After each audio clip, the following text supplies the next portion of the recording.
All right. Let's get to it.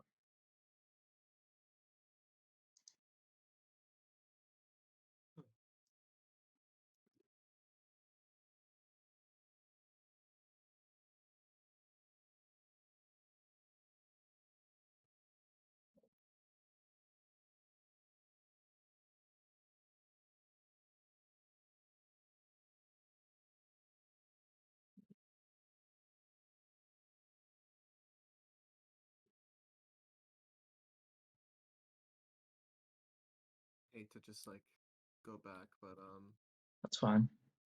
to start off, I guess like especially because maybe this will be something that is consistent throughout the set is so after this forward air you roll to avoid like fair into grab, and then after that um you like re-engage, right?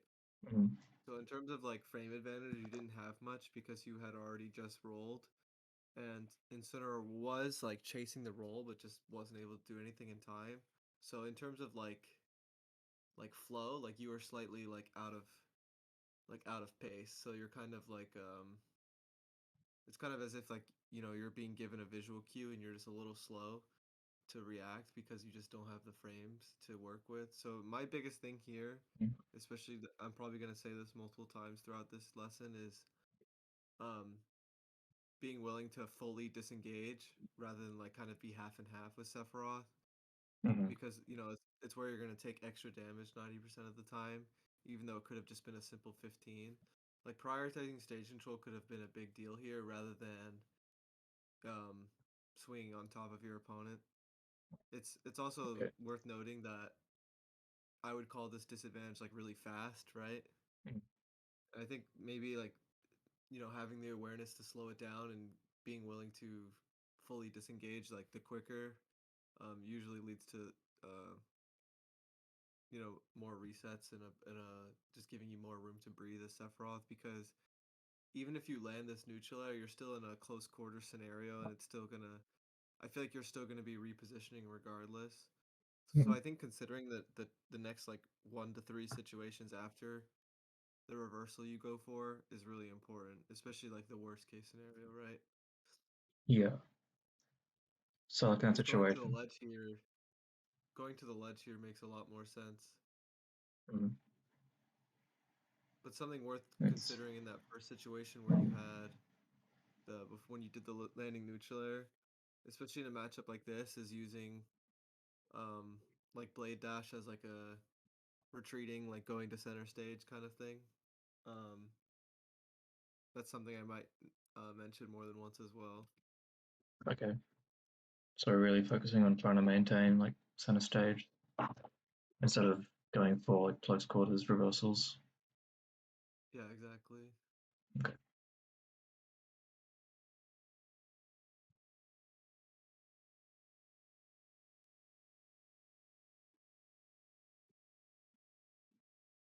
Especially because if you put it into perspective from Skyjay, um, this is a great example of someone being outranged by Sephiroth Mm. and actually playing the matchup in a very vulnerable way. Like for example, as soon as this situation happened, Skyjay acknowledged that you were no longer in a range that was beneficial for him, right? He Yeah. goes for that, doesn't quite work out, and he buffered the roll in, right? Mm. Um, if you can find ways to exploit this, this is where Sephiroth can win consistently, because since Skyjay is fully aware of the ranges he wants to play at and how slow his character is, he's willing to do like something crazy risky like this, right? Just to even get a chance of being close to you. Mm. And if you're constantly like disassociating from like Skyjay's flow and pacing, you'll be able to consciously see this more often. But if you're too quick to play your disadvantage, or too, you know, in general, it might be hard to notice it and exploit it. But What do like you mean those from roles are the sorry, what's up? what do you mean by disassociating from Skyjay's like tempo? Like Like just like just not n- not matching it at all, or yeah, okay. I might have worded that poorly, but like not Yeah, okay. matching it, or um, even an opportunity where there could be a moment to swing. Like I said, like considering the repositioning afterwards. Like for Mm. example, if you're like shield to shield, like back to back. A lot of Sephiroth players will do like a retreating back air in that scenario. Mm. But if Incineroar like rolls or inches forward in those small moments, you're basically back to where you started, right? Yeah, So right. that's where things like slingshot become really important, or blade dash, or reverse area rush, retreating forward air. You know, which is a Yeah, small difference, but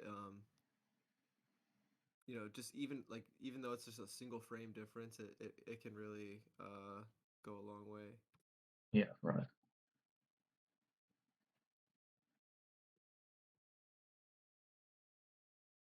There it is again. He even Mhm. made like two decisions just because he's willing to do whatever he can to play at a range that is winnable, which is really good for Sephiroth because if he's giving you two or three decisions every time he makes a commitment, that means regardless of your frame data, you'll be able to consistently get hits. Is that like more of a read, or am I still trying to react as much as possible to? It's like I when would he's say at the start of the game, like you want to look for those things because this is something that like a lot of players of this character archetype would do versus Sephiroth. right. Um, so s- I might have went back a little too far, but I would say it's more so um, like half and half. Like once they do it enough times where you know it's like consistent, using like your more active moves is really good. That's where you can start to maybe even like charge side Bs. Maybe not in this matchup as much if you are worried about revenge, Yeah. but um, like I really like down tilt in those scenarios because it's really good at covering the rolls and spot dodges. Like hitboxes that are a little more meaty. Up air is another nice one, like the back Mm. hit of up air. Um, just letting your opponent know that like you're not gonna make it that easy to like roll through a back air or an F tilt or like some of the less active moves. Yeah. Okay. So like on the It's just same. Mhm. Go on. Skyjay's gameplay, I would say, reminds me of like maybe like if you were fighting Luigi, like a lot of the neutral would be very similar, right? Like Mm. commitment into roll, commitment into spot dodge, just like trying to bait you into maybe messing up a timing or playing at a range that is they can work around. Yeah. Roll in again So into full hop. okay. I'm sort of seeing the pattern you're mentioning. Yeah. Yeah, Mm. and you're already using like the tools that I was mentioning would work out as well. Mm.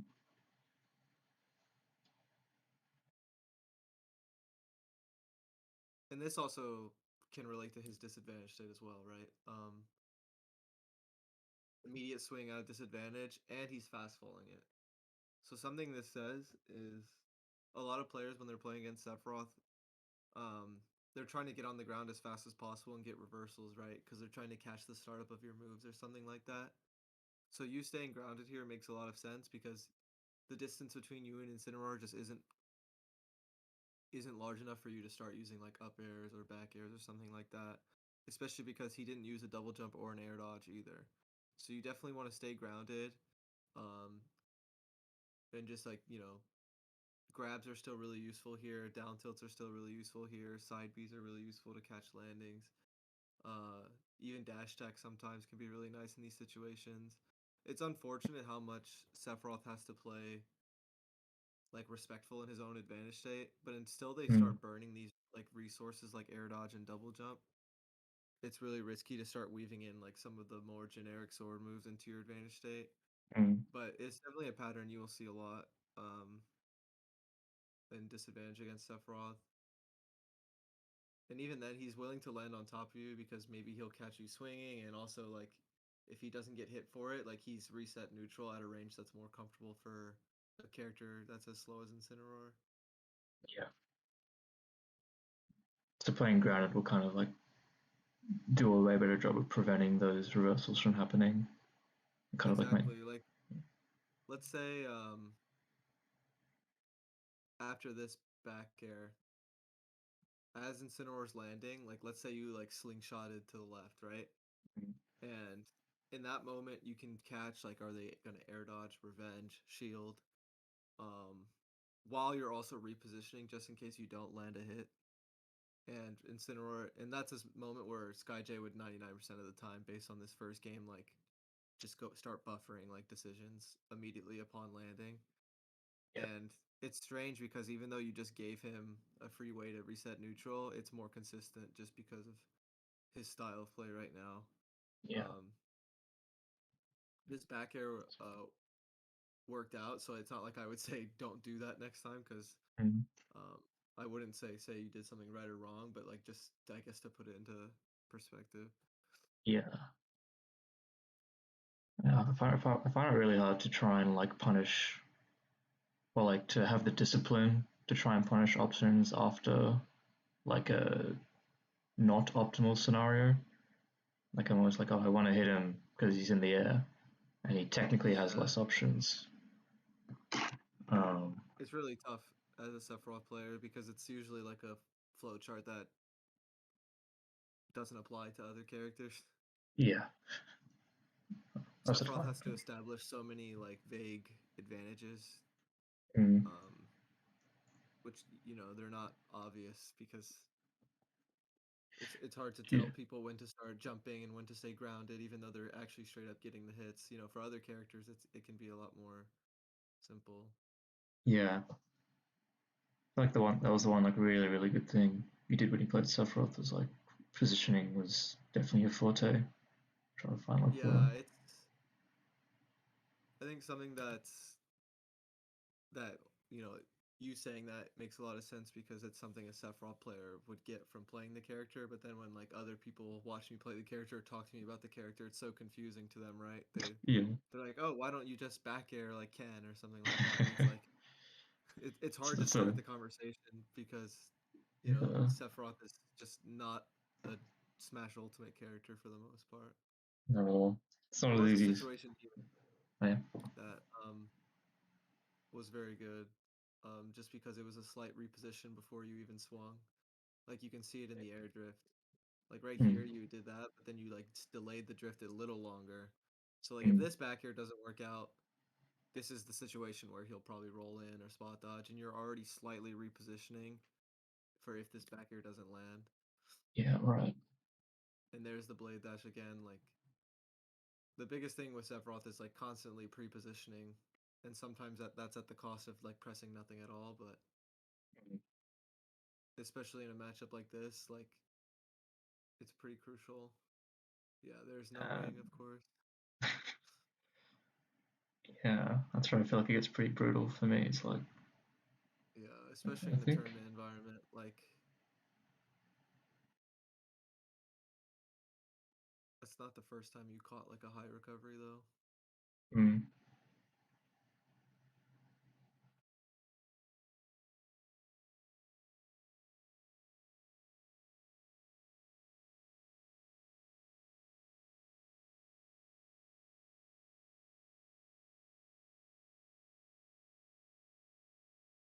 Same thing with dealing with an invincible opponent.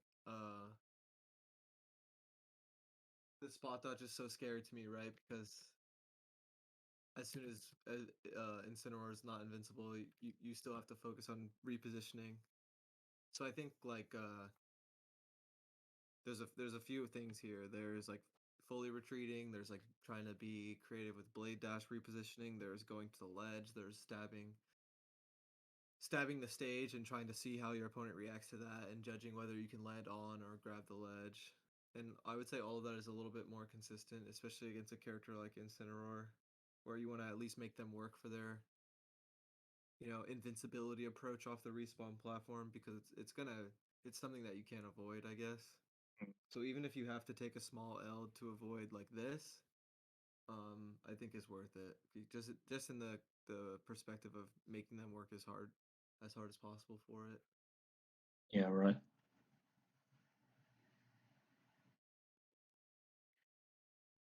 So even like when they're invincible, I'm still should be focusing on like setting up positions where they have to go for like a dash attack or something, which isn't as high reward as Exactly. grab. Yeah. Force Okay. them to side B or, you know, maybe even take their own small victory of positioning rather than just like brute forcing an opening. Yeah. Right. Jeez, the micro spacing was really good from him. It's crazy, yeah. I think he gets like a whiff punches on my back air like 2 or 3 times with that. Yeah, I think. Well, it seems like obviously he starts throwing them out when they're like because both stocks were. It seemed like they were at like a perfect window for when the side B starts killing. I feel like getting a feel for knowing when the side B would kill here is easier said than done, but would really help change up your neutral and start to be more like yeah, I guess even in general this could really apply as like lots of like short hop fast falls and like slingshots and like you know in positions where you could back air, like oftentimes also not pressing anything at all and trying to see like how preemptive his commitments are, right? Because this situation could have been like just a straight up whiff punish, but he also might be assuming it that he would have done it anyway. Like he might have just been assuming the back air was coming and he might have pressed it anyway. And in a lot of those situations, especially when I'm at kill percent, that's where I start to use um like slingshots and lots of fast falls and being ambiguous and trying to see if I can lock my opponent down to the point where maybe I can start to swing first. Like Mm. trying to get them to shield, and especially because Sephiroth's like because his threat range is so big and his short hop fastfall is so nice, like start grabbing people and just throwing them into the off stage and starting to try to set up a ledge trap and like finding consistent universal kills that would work out in any matchup rather than being a bit too preemptive with things like back air. Um, I'm also like So, this is kind of separate, but I don't know your thoughts on like Sephiroth's jab. I guess I would like to hear like if you have any specific windows where you prefer it or anything like that. um, I like to use it when I'm like stuffing out an approach, and it's like a kind of like a. I don't use it too much, but stuff like if I do like an up tilt on shield and I'm like, I don't really want to retreat for whatever reason, and I think they're going to come in. Jab's like surprisingly large. Um, Exactly. yeah, I think in some of these situations where you're playing against an opponent that's like kind of slightly timing their commitment around the on paper commitment Sephiroth would make at these certain ranges. I think in combination with what I just said, jab can be really nice. It can catch like dashes really well. It can catch approaches really well. Especially in combination with like empty hop grabs and doing empty hop jabs and just using your fastest frame data possible. I think letting someone know that it's on the table is really huge, and I think it gives you access to safely playing the game mm, at more ranges than you would otherwise. Um, it's something I started doing when I would like play a lot of friendlies with Light. He yeah, would play his neutral and his approach game so grounded, and it's like if he's approaching at certain ranges, it's like he felt no fear at certain ranges and certain points of the game because he knew how many frames he had to work with. I guess if that makes sense. Like he knew I had to jump, I had to start swinging this, or I had to F tilt here. So throwing in jabs was so interesting because I would just it's like catching them at the source of their neutral or something and letting them know that there's something else on the table. yeah, right. Um, and So, it's kind of connected to what I'm seeing here, but I just thought I'd mention that. that's really interesting. It's not really like a move you people would bring up in terms of like, oh, this is how you can add a layer to a matchup as Sephiroth. Yeah, it's such a small victory, but like that's just the definition of a character sometimes Yeah. if you depending on how you choose to play him. Hmm. I'm actually kind of curious then, like, what's your take on like Ken Sephiroth? Because I feel like he's also really good at positioning, but he's more willing to throw out these like backers and like other hitboxes to like stuff approaches. Yeah, when I watch it and play against it, I think there's a lot of like error in his like neutral or like there's a lot of vulnerability. In certain parts of the match, he does apply what a lot of what I just said, like, but it's mostly just like the empty hops. But there's so many like things you don't have to worry about, which means you always know the timings when a button can happen because like there's a lot less down tilt. There's no side B. At certain phases of the game, There's definitely not going to be any jab or anything like that. Like Yeah. so, there's no timing mix-ups. Um, but he does mix up his like back airs and F tilts specifically with the empty hops, but it starts to end there. I think when it comes to tournament Sephiroth, it's consistent, but when he first started finding a lot of success with Sephiroth, I would say even still this is the case. It has Mm. exclusively seemed to be against his own region. Yeah. Um, and whenever he's played Sephiroth out of against top players from places that aren't Japan, I don't even know if it's ever gone well. No. Um, so I did chat with him a little bit because he's actually one of the better English speakers from Japan. Um, and he mentioned like how it feels like Ken or Sonic is more of a well-rounded pick, while Sephiroth he seems to only do well against his region. Um, Mm. because I was mentioning at the Ludwig tournament that like I was thinking of using Sephiroth for so and so matchups just because I had just used him against Myron and it went well, so it was just like on the table all of a sudden. And he was Mm. just like, "No, you're just telling me not to do it." Uh, Okay. but I think just It's based off the first game or so of watching you, a lot of the decisions you make are more so um like my style rather than Ken's style. If I had to compare them to other people, right? mm. Like you're a bit more open minded with what buttons you're gonna press. Like it's not always just about back air and F tilt.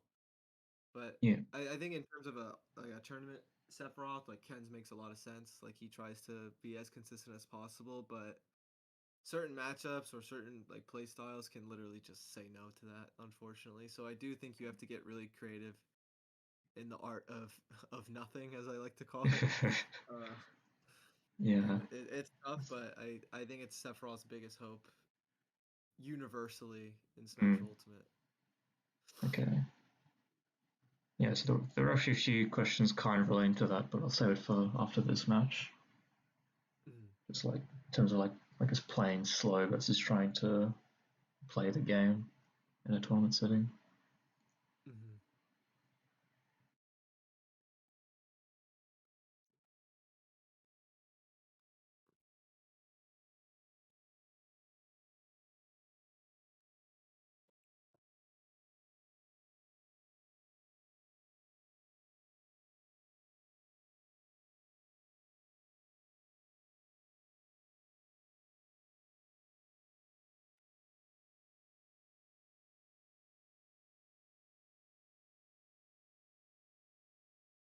Here's a situation that is really tough for Sephiroth. Like with this DI, like he's DIing kind of in, or he starts to drift in after this neutral air. He uses double jump, but the distance between you and him is so close that now you can't like exploit that, right?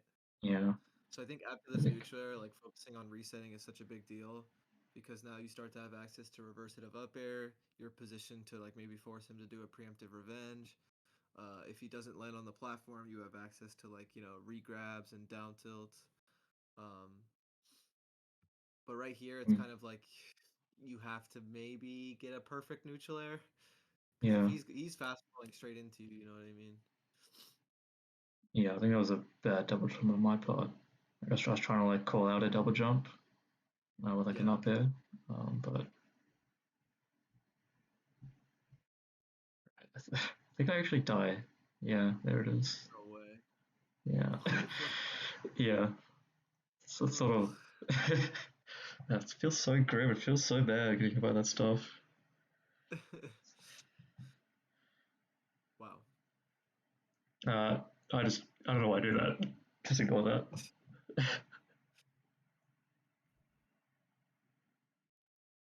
See, like that grounded reset is like basically what I would have asked for out like from the last situation. Mm. Yeah, I'm getting something from it.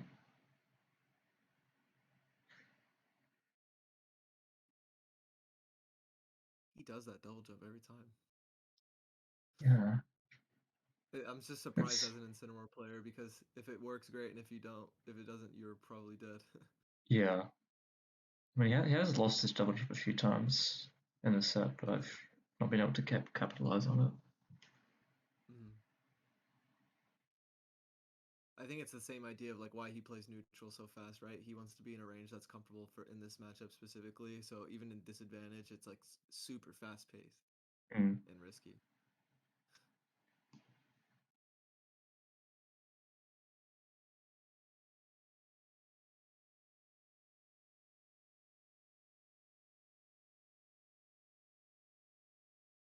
Yeah, you're catching the preemptive buttons at ledge as well. Like every facet of the game, I feel like Skyjay is playing so fast. Mm. It gets a little hard to deal with at times.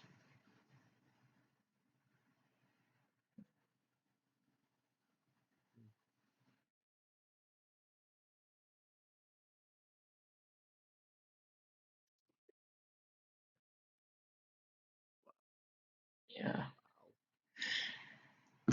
it's so crazy because I think he kills me for doing the Octa Slash by revenging into like a guaranteed forward Yeah, air. So I'm just like, what do you do, eh? it makes me want to find out like what ranges are more like what positionings are more consistent to blade dash to the ledge, or if like it's just a consistent thing. Yeah, Like I uh, don't like I guess if you were like more from like ledge height or higher, and if you have access to coming in from above, that's not as too frameable. But if you're coming mm, in, especially from that last angle, like that's like the on paper angle that's scary. I guess is mm, uh yeah, like just straight. yeah. This becomes like a Fox or Falco side B at that point. Just Exactly. Like, but it would be nice if you were more so like at a range like I guess like here if you can see my mouse. oh yeah. Like if you have access to like like mix-ups, and I don't think this could ever be down tilted, but I'm not positive of Okay. that. I feel like that Maybe seems like if it applies to like teleport characters, I don't know if it applies to Sephiroth, but the angle this side B sent at, I feel like you were uh checkmated a little bit unless you mm, could have gone even lower. It's really hard to say. yeah. I think going high is not always great because I still am vulnerable like during the actual blade dash, even though it's Yeah, not too exactly. frameable. Yeah. It's definitely not the thing I expected to be talking about in this VOD. Is Yeah. for some reason it didn't click in my head that how consistent it might be for you to die off stage against this character. Other than Yes. like the revenge into Octaslash, but like the Mm, I didn't know the down tilt was that free either. yeah. That's sort of what I mean. Like this is like a matchup I don't really play at top level, and I'm kind of like Yeah, discovering ways to die, especially before wing. Like yeah, side Bs at like really awkward percents and like down tilts, revenge, that kind of thing. yeah. Forward tilt is the strongest F tilt in the game, and he's Oh yeah. comboing into it alpha two frame. So Oh, that's fun to know. Good memories. Okay.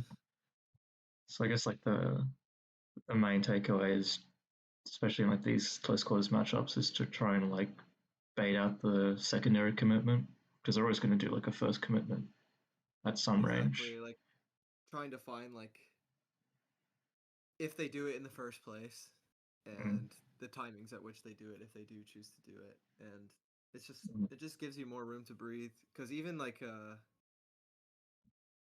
I guess I like to call it like getting baited by your own momentum. Like even when you would get certain hits, it's like you would start to speed up, right? yeah. And it's really scary to do that because you're getting less room to react to how he plays disadvantage, how he swings at a disadvantage, when you're both like shield to shield, because like you dropped your advantage state or something.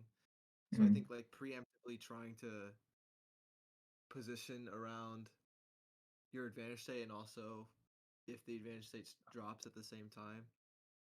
mm, But there were still like that's, moments where you would do the small resets, like you landed that neutral air, you stayed grounded, you got another neutral air, or even in the first game there was a situation like that where you caught the disadvantage with a side B, and those like the are the money makers I think in a matchup like this because mm, it's consistent and you're also at a range where you can't randomly die. Um, and the same thing for like your ledge trapping and like edge guarding. Like you would get Skyjay in like a rough spot, like let's say it was on the ledge and you would just be so close. And it's like if your preemptive aerial you choose to do or whatever it may be works, great. But if it doesn't, not only is your ledge trap over, you're also getting reversaled.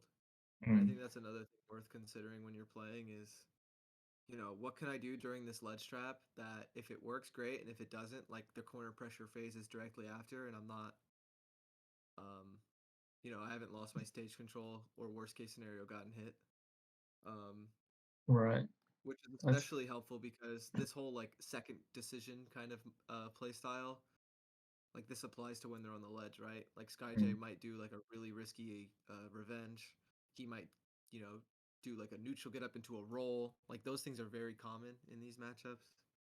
Um, mm, and it's kind of like you're finding consistency in the ledge trap and the corner pressure in a situation where, in my opinion, Sephiroth barely has any. I think he's like one of the worst ledge trappers in the game. okay. Um, What do you think of his but corner pressure?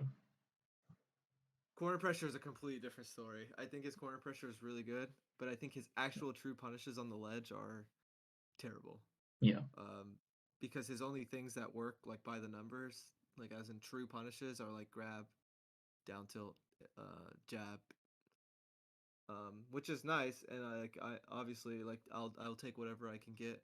But in terms of corner pressure, it's a lot better, but it also becomes a bit more vague, and that's where it's like a lot of empty hopping and like when am I actually gonna back air? Um, how do they like to escape the corner in the first place? Because if you're too preemptive with your aerials, they're just gonna close the gap during the startup of your move and stuff like that. Yeah. Right. Okay. It's interesting you bring up that kind of style because I talked to Rivers. I had a listen with Rivers a few months back, and he was telling me I should probably try to do more of those like that preemptive stuff, like getting nairs on jumps or getting grabs and neutral get up, that kind of thing, just to like Mhm. send them off stage and have like a bit higher reward at the cost of like maybe losing out on that stage control every now and then. But like going back and like trying to Yeah. reset to corner pressure also makes a lot of sense. Yeah, I think maybe categorizing it by matchup could help too, and kind of help you gauge like which one's more of a priority, right? Because if like let's say I was fighting Luigi, like for me, not only is the range advantage so significant that I'd rather stand farther back, the reversal potential is so high that it just doesn't feel worth it. Yeah. Especially because like it's frame tight to punish some of these ledge options, and like they might have like frame one or something crazy afterwards. So it's really testing my my timings. But if I just sat at roll distance, even if Luigi successfully gets off the ledge, he's gonna have a really hard time getting out of the corner. But I still think there's a lot of like what said makes a lot of sense as well. Um, I think there's probably a way to find a balance. Like for Mm. example, like doing that neutral air and then like doing like a dash away afterwards if it doesn't work, like something like that. Or even like another spot where like shotting is really nice. I think slingshotting is really nice for Sephiroth in scenarios where you look vaguely vulnerable, if that makes sense. Like replacing Yeah. let's say you do a back air. A lot of Sephiroth players will probably just do a second one if the first one like hits a shield or something. But I think that's a situation where slingshot is really nice because you have more frame advantage to work with, and situations are less likely to repeat themselves. Like as your opponent's inching forward, if you're like pressing buttons every single time. Yeah. Um, I think it's really nice for the whole preemptive positioning kind of mindset I keep talking about. Just like giving yourself more frame advantage Yeah. in like certain situations. Okay. Do you mind if I ask you like a few questions quickly? Yeah, yeah. Absolutely. So yeah, I'll be traveling to America in a couple of weeks for like main stage, Smash World Tour, and all that. I'm trying to Yeah. like, yeah, like trying to get like more uh, bracket skills, I suppose. One of the things I don't know, you know, Super Semi, the young player. Yeah. Youngling, Yeah, yeah. yeah. So I talked to him in Europe, and we're kind of talking about like the difference between like playing slow and methodical versus like fast and overwhelming. Like when I talked to like Orion, the Wolf player from France, and like Flo, the Rogue player, they were all like you should like don't worry about like playing slow. Like you should try to play fast so that like you can abuse your like high roll situations and kind of like overwhelm your opponent. Whereas like I talked to like Super Sammy and Ramses, and they're more like you should like play slower, more methodical, like use a lot of movement and bait to get information on the opponent, and that's the real more consistent way to win at like a top level. Um, I think it's kind of hard to like the difficulty I find in like playing slow is like finding like meaningful hits, I suppose, and I still kind of struggle to like utilize data, I suppose. That's the way of putting it. Yeah, Um, so I guess to simplify my answer, I'm more adjacent to the second thing, but this might be long-winded because what you're talking Go about ahead. is basically my entire life of playing Smash and like trying to polish like the psychology of Smash. Like Yeah. this is my entire playstyle is collecting data, trying to piece that data into what might happen in other parts of the match. Mm. Um, like it's basically my entire life. I when I'm in a tournament, I go as far as to study like my opponent's body language in real life to try to Oh connect it wow. into what they may do. Like it's basically all I do every tournament. Um, Okay. and with Sephiroth, like let's like I'll use an in-game example. Like let's say I'm playing against like a Ken player for the first time. Um, Mm. like I have a vague idea of what they want to do, how they want to get in. Like they might do some of those rolls into down tilts or something like that, right? But I don't know when they're going to do it. I haven't played this player before, and I don't know if they'll do it at all. And let's say they do it, like I have a couple punishes ready, right? Like maybe smaller punishes, like with Sephiroth. That's where really value like something like side B. It's kind of like it's something, and it gives them something to deal with, and it also lets them know that like I am figuring out what they're doing, right? But it's not risky. Um, and then as the game goes on, like maybe that starts to progressively become a harder punish if they continue to do it, right? And that's what makes it easier to land some of these more high value optimal follow ups because, like you said, as Sephiroth, it can be hard. But if you start to gain confidence in certain ways, um, when that opportunity does present itself, you just have more confidence when you do swing, whether it works or not. Um, but in general, like that's my entire play style. Like for example, um, all those small movements things and baits you mentioned are huge for me because of the information I get while I'm doing that. Like let's say I'm playing as Diddy Kong and I do like a pop gun cancel, be reverse and neutral, like just like a small thing. Even if my opponent does nothing at all, I try to use that information and connect it into other universal parts of Smash. Like right there, we're in neutral, and I'm really paying attention there. I try to see how they react to certain things and how they'll play their advantage state, disadvantage state, ledge, invincibility, like things that happen in every game of Smash, right? Like if I'm playing Sephiroth um, and I whiff like a back air, like what they prioritize after is like so huge to me. Like, do they prioritize center stage? Are they stationary? Are they shielding? Are they jumping onto a platform? Are they trying to jump over it and punish me? Uh, Things Mm. like that. And like let's say they jump to a platform. I'm like, okay, maybe this means they'll jump off ledge. Maybe this means they'll jump out of hit stun. Maybe this means they're likely to jump out of a close quarter scenario to avoid grab. And even when I'm wrong, like I'm getting a head start on the conditioning and the data collection, right? And Yeah. the more I play with this kind of perspective and style, the more I start to categorize characters, the more I start to categorize players and play styles, and the more the machine is starting to work before the set even starts in some cases, right? Just because I've been playing with that perspective so often. And it's really effective with Sephiroth because, like I said, a lot of my perspective of the character is pressing nothing at all. Um, and then when I do press something, it's kind of like an educated like reason behind it. Um, and that's Yeah. basically how it all gets started. Um, and then even when you're wrong, like at least like there's like such a reason behind it that you can't be mad at yourself, right? And it kind of like all starts again.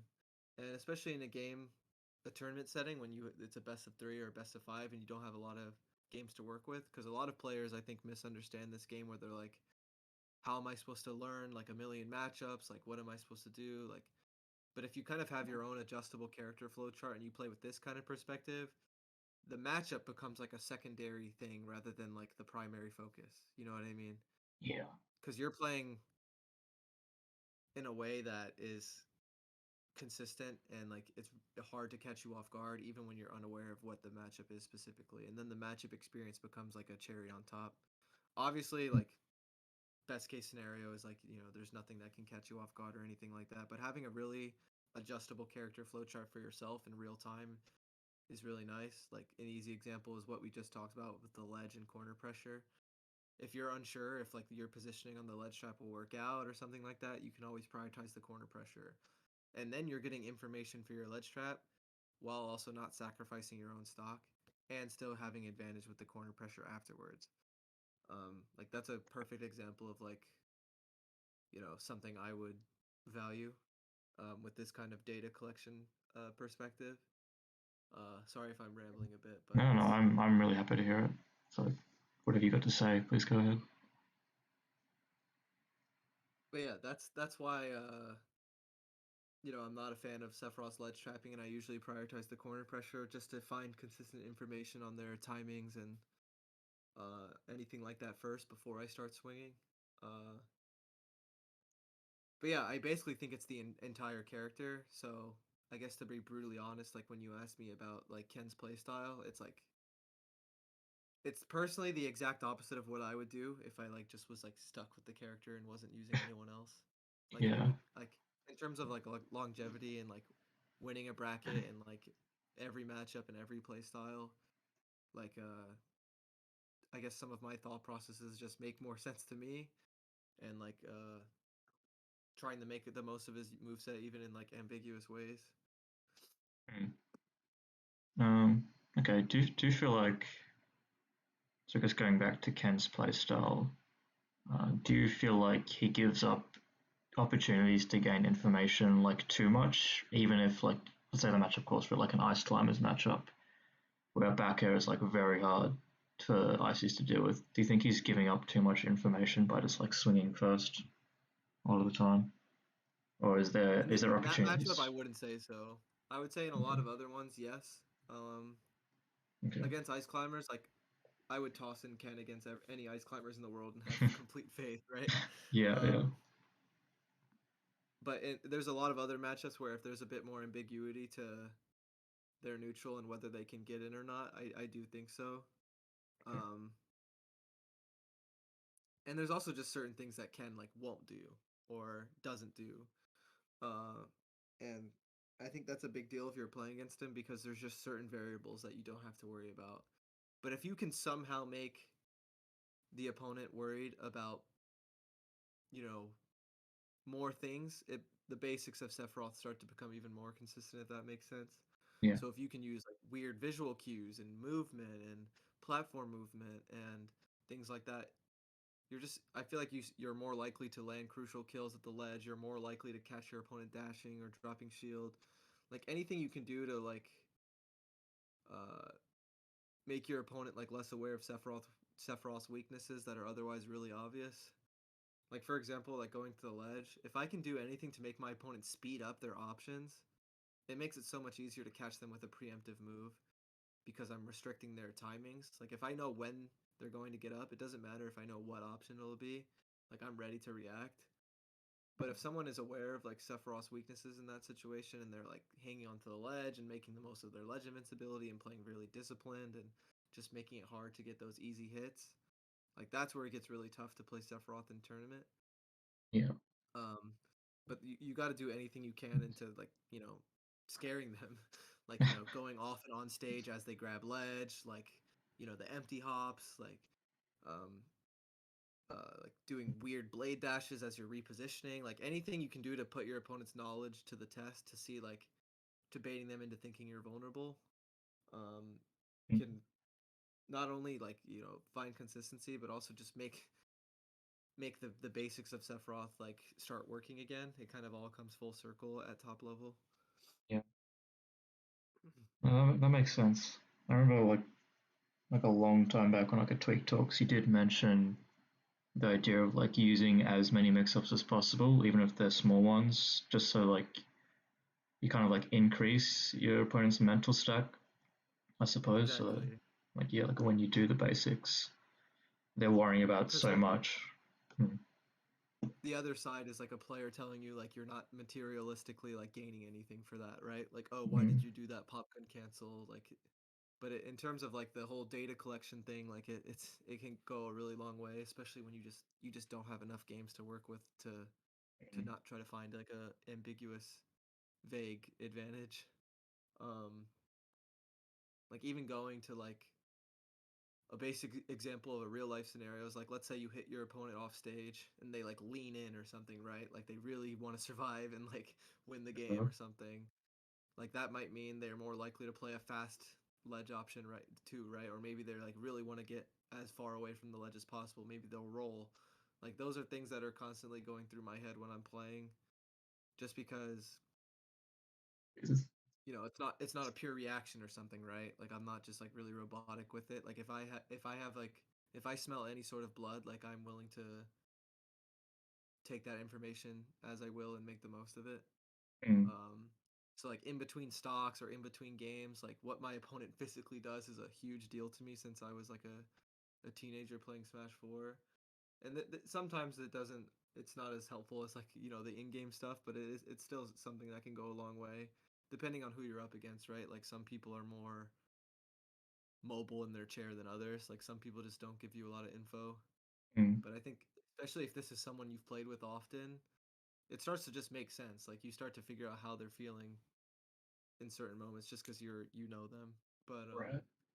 that's a bit more of a strange topic. Yeah. But I do think with a character like Sephiroth, I think it specifically is something I would like to get across to a Sephiroth player just because of how difficult Yeah. he can be otherwise. Yeah. That's definitely like a level of metagaming above what I've really considered.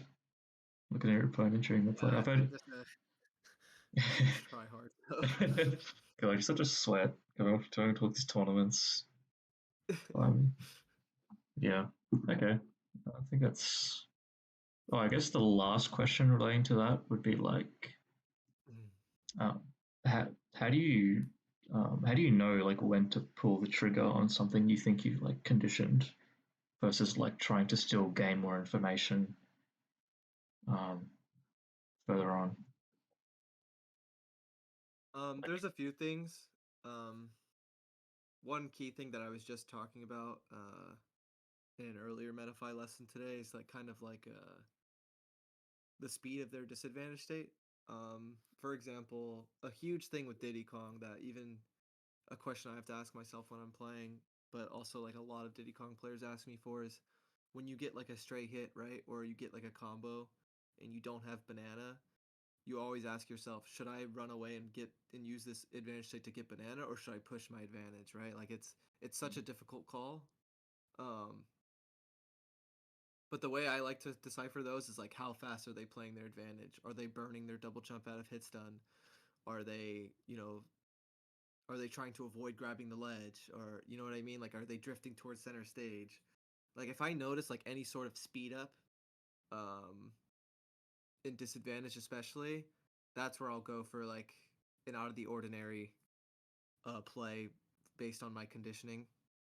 Uh, that's like a brief example. There's a couple other ones. Um, but flow is a huge thing. When it feels like the flow has substantially changed, I feel like it's a big sign that either something is going well or something is going wrong, right? Um, Another thing I really like to use as a resource, this is kind of disconnected from your question, but it is really important with the whole data collection and like judging my own pacing and risk reward, is I actually use the clock as a resource the entire game, um, to help gauge like what speed I could be playing at, like how risky do I have to be playing right now, something like that. Like for example, there's 7 minutes in the match. Like let's say you lose the first stock and there's like 5.5 minutes left. when I'm constantly looking at the clock, like this usually tells me a lot about what's currently happening, like my opponent's pacing, my pacing, and a lot of players like lose or win games after these like first stocks, I would say, whether it's a lack of ability to hold the lead or to bring a game back from a deficit. Because they think on paper, I'm losing right now. I have to approach, which is obviously not wrong, right? But there's so much time on the clock that you can treat the game as if it's dead even, right? And this kind of helps me connect my, occasional Hail Mary, like risky attempts, like, or, a change up in my flow or pacing, and using the clock as a resource can really help. And it's not even necessarily about like being defensive or timing out. It just really tells you a lot about what's currently happening in the match. Um, Hopefully that makes sense to your question, but I just do think it Yeah, kind of relates in some way. yeah, it does for sure.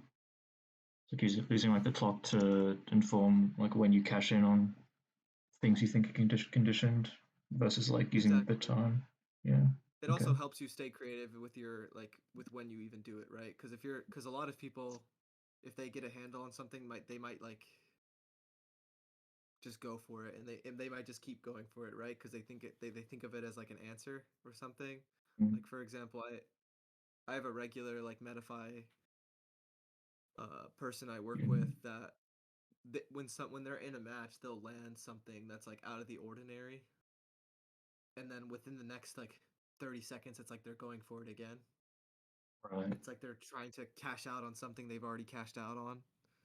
Um, but I think it's really important to like separate those things, like you just said. Yeah. It's like not respecting their opponent enough in terms of like how they adapt Exactly. to Like something. it is important to know like which opponents are going to take note of that out of the ordinary thing happening or not. Okay.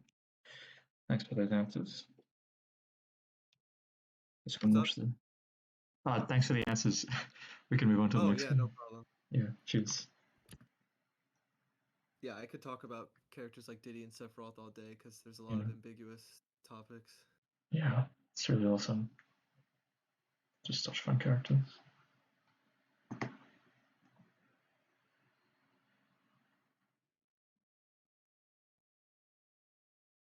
Something that's interesting about this matchup is it would be like completely reversed than Mm. the Skyjay set in a way.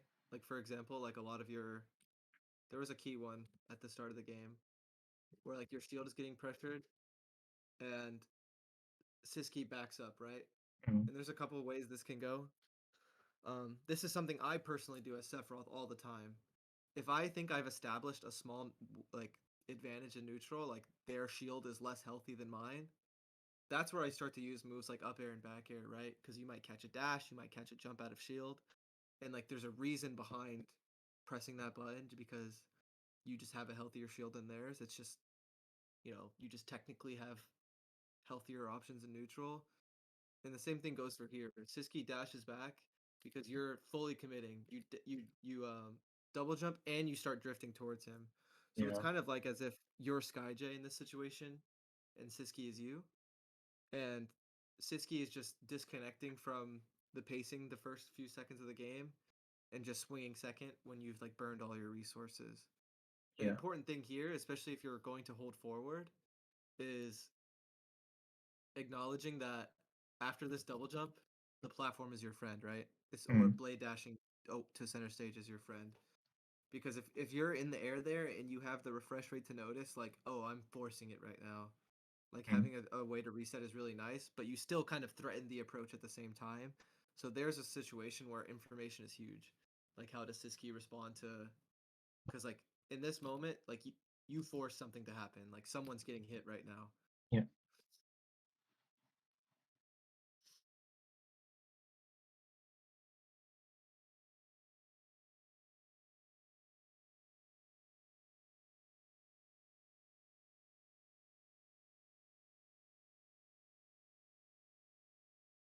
Yeah. I find I get pretty Something like. else that's interesting. Oh, Mm. sorry. What's up? Yeah, it's a small thing. I feel like I get pretty flustered, like I said, in matchups where I kind of have to like make the second move almost. like try to Yeah, bait out I can definitely commitments. see that in the pacing and like your approaching. Like you're kind of chasing Sisqui regardless of like the positioning, right? Because Mm, even in the first 30 seconds, you've already chased a cornered Sisqui twice, which from a Sephiroth perspective sounds really strange. mm, Because not only are you swinging first, you're also swinging first in a situation where you are technically an advantage because you have more stage to work with.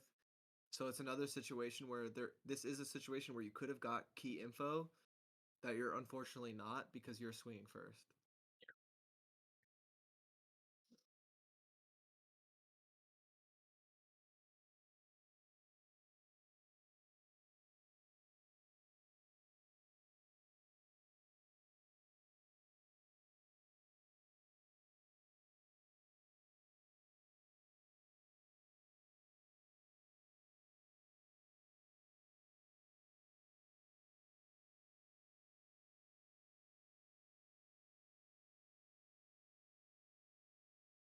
See, like this is a situation where the opposite happened.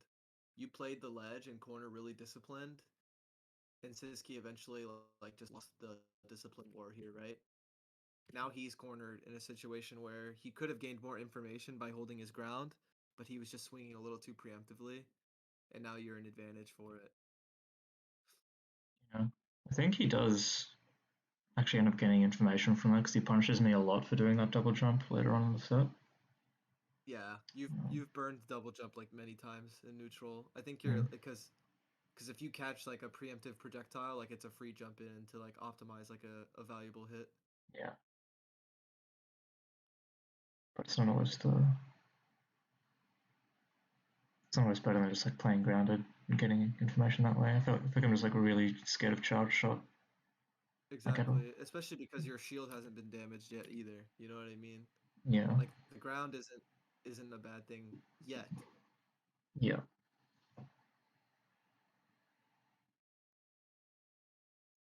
Right here, I think it's going a little better because you're doing more like short hop fast falls rather than just straight up full hop into double jump. So you're not like a sitting duck as often. mm,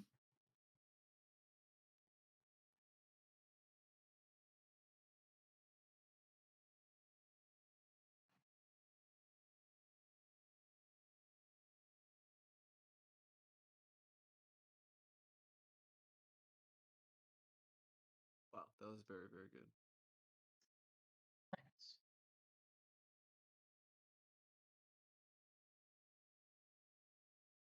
Even Sisqui is doing the same exact double jump that Skyjay would do. yeah, yeah. That's why I'm like, Those are the jumps that it's, get you killed.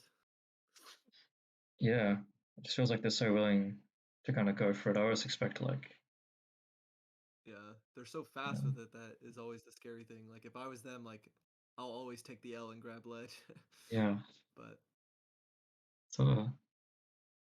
Reminds me of like the way Cola does it in Disadvantage, where like he double jumps a lot, which is super scary, but he's just he's uh, like forcing his will that he's like forcing you to let him do it yeah, because he's like it's like these top players are like disrespectful in their yeah, gameplay until you prove to them that you will deal with it.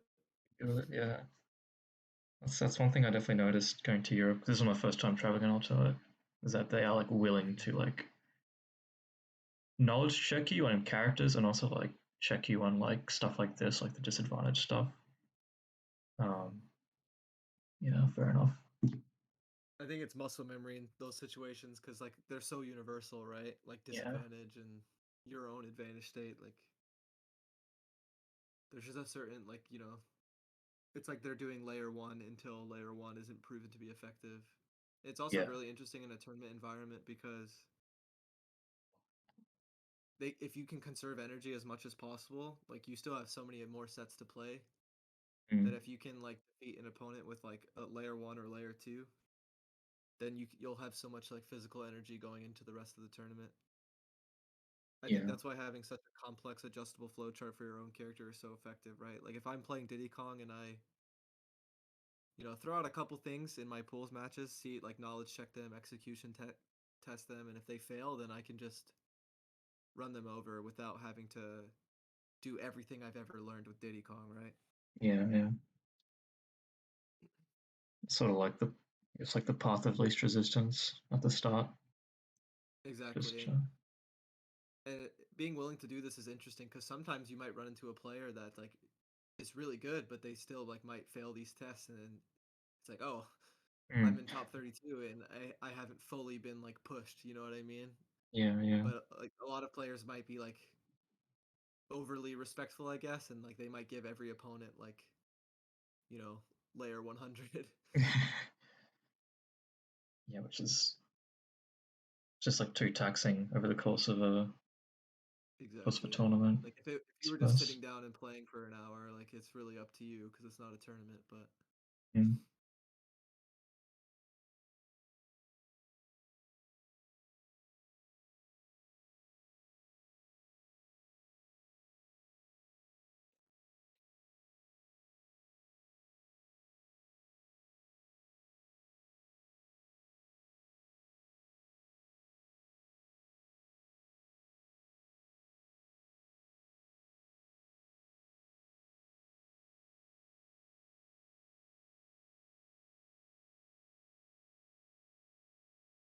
this combo is ridiculous. It's Charge shot into grab. Never thought I would see something like that. crazy. Like they get it reasonably consistently with the Samuses, but Wow.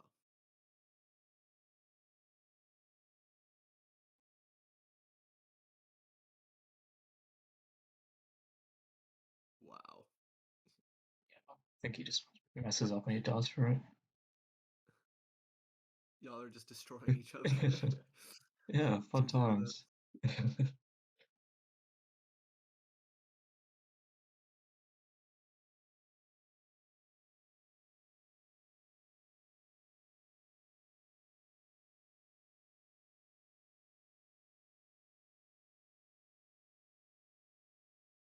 Yeah, this reminds me of some of the other things we talked about where you got like an opening and look how close you are for the rest of it after, and you're like barely whipping, but you just do not have the frame advantage technically ever.